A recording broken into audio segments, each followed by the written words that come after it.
ये कहानी है 31 ईयर ओल्ड चार्ली की, जिसको ऐसा लगता है कि ग्रैंड सेंट्रल स्टेशन के 2 नहीं 3 लेवल है। अपनी इस परेशानी को वो लेके जाता है अपने दोस्त सैम के पास में, जो कि साइकियाट्रिस्ट है। सैम बोलता है कि भाई देख, तो कुछ नहीं, बस खुली आंखों से सपने देख रहा है।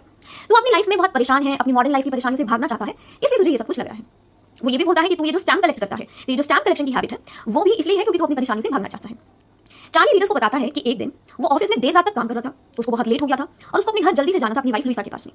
तो चार्ली सोचता है कि क्यों ना आज बस की जगह ट्रेन से जाया जाए, क्योंकि जल्दी जाना है। इसलिए वो ग्रैंड सेंट्रल स्टेशन जाता है।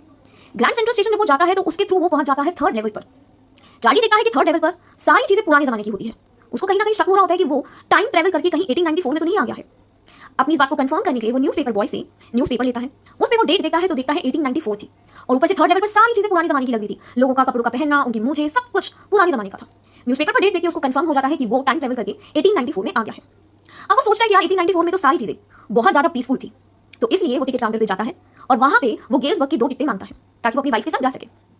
गेल्सबर्ग क्यों जाना चाहता है चार्ली? क्योंकि गेल्सबर्ग एक बहुत ही सुंदर टाउन है, वहां पे बहुत ज्यादा ग्रीनरी है, इसलिए वो जाना चाहता है। और वो सोचते हैं कि यार 1894 में तो लाइफ बहुत ही पीसफुल थी, लोग बहुत ही आराम से अपनी जिंदगी काटते थे, बहुत ही कंफर्टेबल लाइफ जीते थे, और उस टाइम तक कोई वॉर वगैरह भी नहीं हुई थी, ना वर्ल्ड वॉर 1 हुई थी, ना वर्ल्ड वॉर 2 हुई थी, तो लाइफ बड़ी पीसफुल थी। इसलिए चार्ली को लगता है कि यार जब मैं पास में आ गया हूं तो क्यों ना मैं गेल्सबर्ग चला जाऊं।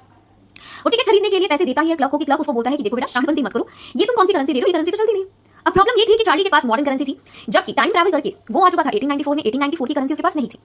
तो चार्ली वहां से फटाफट भागता है और अगले ही दिन अपने बैंक से उसके पास में जितनी सेविंग होती है वो सारी सेविंग निकालता है और पुराने जमाने की करेंसी एक क्वाइन डीलर से खरीद लेता है। चार्ली पुराने जमाने की करेंसी लेकर वापसी से 3rd लेवल जाने की कोशिश करता है, लेकिन इस बार उसको ग्रैंड सेंट्रल स्टेशन पे 3rd लेवल मिलता ही नहीं। जब उसकी वाइफ को ये सब कुछ पता लगता है तो वो बहुत परेशान हो जाती है बेचारी।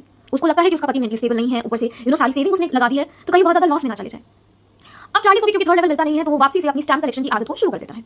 उसी बीच एक दिन उसको पता लगता है कि उसका दोस्त सैम डिसअपियर हो गया है, कहीं खो गया है। उसको लगता है कि पक्का सैम गेल्सबर्ग 3rd लेवल के थ्रू गेल्सबर्ग ही गया होगा, क्योंकि जब भी उसको 3rd लेवल की बात सुनाया करता था तो सैम बहुत एक्साइटेड हो जाता था। सैम को एक दिन अपनी कलेक्शन में फर्स्ट डे कवर मिलता है, जो उसके फादर के एड्रेस पे था, यानी कि गेल्स ग्रैंडफादर के एड्रेस पे था, जो कि गेल्सबर्ग का था। इवन उस लेटर पे डेट भी 1894 की होती है। चार्ली जब ये लेटर निकालता है तो वो देखता है कि ये लेटर सैम ने लिखा है, और उस लेटर में ये लिखा था कि सैम को 3rd लेवल मिल गया है, सच्ची में 3rd लेवल एग्जिस्ट करता है, सैम वहां बहुत एंजॉय कर रहा है, और सैम ये भी बोलता है कि चार्ली को अपनी वाइफ के साथ मिलकर 3rd लेवल जरूर ढूंढना चाहिए। चार्ली को क्वाइन डीलर से ये भी पता लगता है कि सैम उसके पास में आया था क्वाइन डीलर के पास में और पुराने जमाने की करेंसी खरीद के लेके गया है। तो चार्ली सोचता है कि यार सैम इतने सारे पैसे लेकर गया है यहाँ से पुराने जमाने के, तो पक्का वहां पे उसने अपना हे एंड ग्रेन का बिजनेस स्टार्ट कर लिया होगा, क्योंकि सैम यही बिजनेस स्टार्ट करना चाहता था। क्योंकि 1894 में साइकियाट्रिस्ट होने का तो ऑक्यूपेशन उसका चलेगा नहीं, क्योंकि उस टाइम लोग बहुत शांति से। चार्ली के दिमाग का सिर्फ चैप्टर के एंड में आपको कोई क्लैरिटी दी नहीं जाती कि ये सैम का लेटर कैसे आ गया, क्योंकि ये सब कुछ चार्ली के दिमाग की इमेजिनेशन है और कुछ भी नहीं है। चैप्टर के एंड में बस आपको इतना दिया है कि चार्ली सैम के बारे में ही वंडर कर रहा होता है और बस कुछ नहीं। तो आपको ज्यादा नहीं सोचना कि ये सब कुछ कैसे हुआ, क्योंकि ये सब कुछ चार्ली के इमेजिनेशन का पार्ट है।